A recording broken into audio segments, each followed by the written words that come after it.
What is up, you guys? Welcome back to the channel, and in today's video I want to give you the 5 steps that you need to take to get unstuck in your woodworking business. Let's go. All right, well, welcome back to the channel. As always, so grateful for your time and your attention. In today's video, I want to give you the 5 steps that you need to take to get unstuck inside of your woodworking business. So if you're in your business right now and you just can't seem to get where you're trying to go, you can't seem to get your sales up, you can't seem to get production figured out, you can't seem to figure out how to hire the right people, you can't figure out how to get your books in order, whatever it might be, you've got to get unstuck. You can't stay there, right? You can't stay in this place of not having the answers. So number 1, you've got to acknowledge what is not working. What thing is not working right now? If that is customer service, we have to acknowledge it head on. Just as a big issue that I see a lot of business owners face is that they're just not willing to confront the challenges that they're facing. They're not willing to acknowledge the problems. So you have to directly acknowledge what is not working. Number 2 is you have to seek out the truth for what does work relentlessly. So as soon as you identify what is not working, what is not true, then you need to be willing to go to extreme ends to find what will work. If this means that we run 15 different experiments to try to find what works,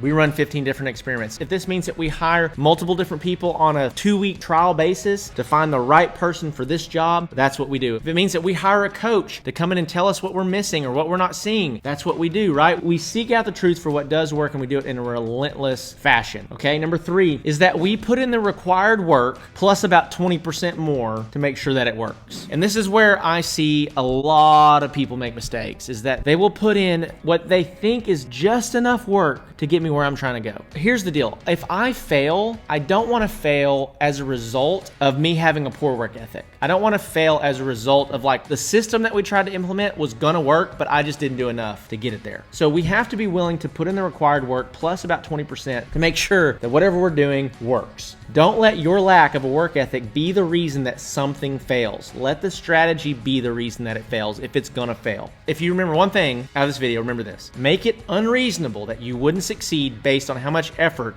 that you've put into it.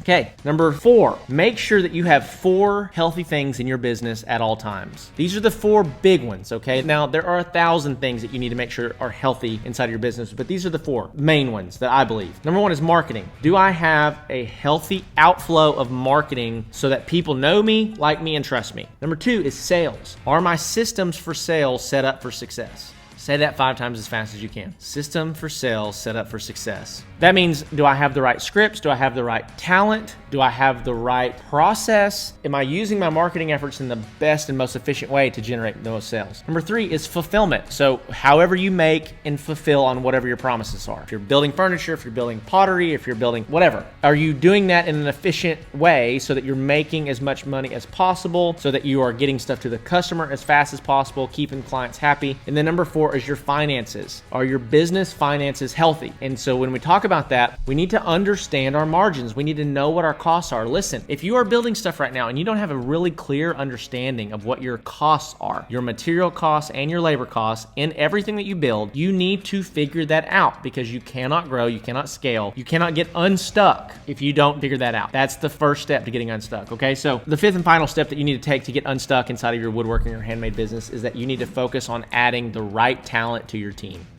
And so this is where I see people where they might get a lot of this stuff figured out, but then they start scaling and they don't know how to add people to their team. They don't know where to hire for. And so there's a couple different ways to hire. Number 1, what am I not good at that I need to hire somebody to do that thing? And then number 2, what do I hate doing that I need to hire somebody to do that thing? A lot of times you need to probably keep doing what you hate doing because you're good at it and nobody else can do it as good as you at this point in time. And you need to hire for the things that you're not good at. You need to hire for your weaknesses, okay? But eventually you get big enough, you'll get to hire for everything, to where if you want to, you don't have to do anything except help make some decisions. But you need to focus on adding talent to your team. And as you do this, as you acknowledge what's not working, you seek out what does work, you put in an extreme amount of effort, so much so that it would be unreasonable for you to not be successful now that you have the right formula. Then you make sure that you have 4 healthy things inside of your business: marketing, sales, fulfillment, finances. Then you focus on adding talent to your team, you're gonna get unstuck. If you'll sift through that information and make wise decisions. We had a video a while ago that we put out all around how to make really good decisions. How do you make wise decisions for your business? And so, number one, what's the best possible scenario based on this decision? Number two, what's the worst possible scenario based on this decision? And number three, am I okay with the worst possible scenario? If you'll do those three things, I promise you that it'll help you make wise decisions as you start working to get unstuck inside of your woodworking business. So listen, if you're trying to grow, if you're trying to scale, if you're trying to figure this out, three resources that I want to always point you back toward. Number one is my free ebook. If you haven't checked that out, it's in the link below. Check it out, okay? It's 87 pages. You can read it in a couple hours, okay? Number two, the Handmade Hero Academy program. If you're just starting out, you're trying to get to that like $3,000 to $10,000 per month mark, you're going to want to check that resource out. Listen, it's $47 a month for 12 months, and it's going to give you all the tools that you need to find winning products, create a strong brand, build a beautiful website, and start running paid advertising. You can start generating sales inside of your business. Lastly, if you're a woodworker trying to scale to $10, $20, $30, $50, $100,000 per month, I want you to check out the Woodworking Business Accelerator program. Inside of that accelerator program, we're going to partner with you to run your ads for you. We're going to coach you, and then we're also going to license some of our photos and our products to your business to basically double your product line overnight. With that being said, hopefully this has helped you. If it has, let me know. Make sure you like and subscribe, and I'll see you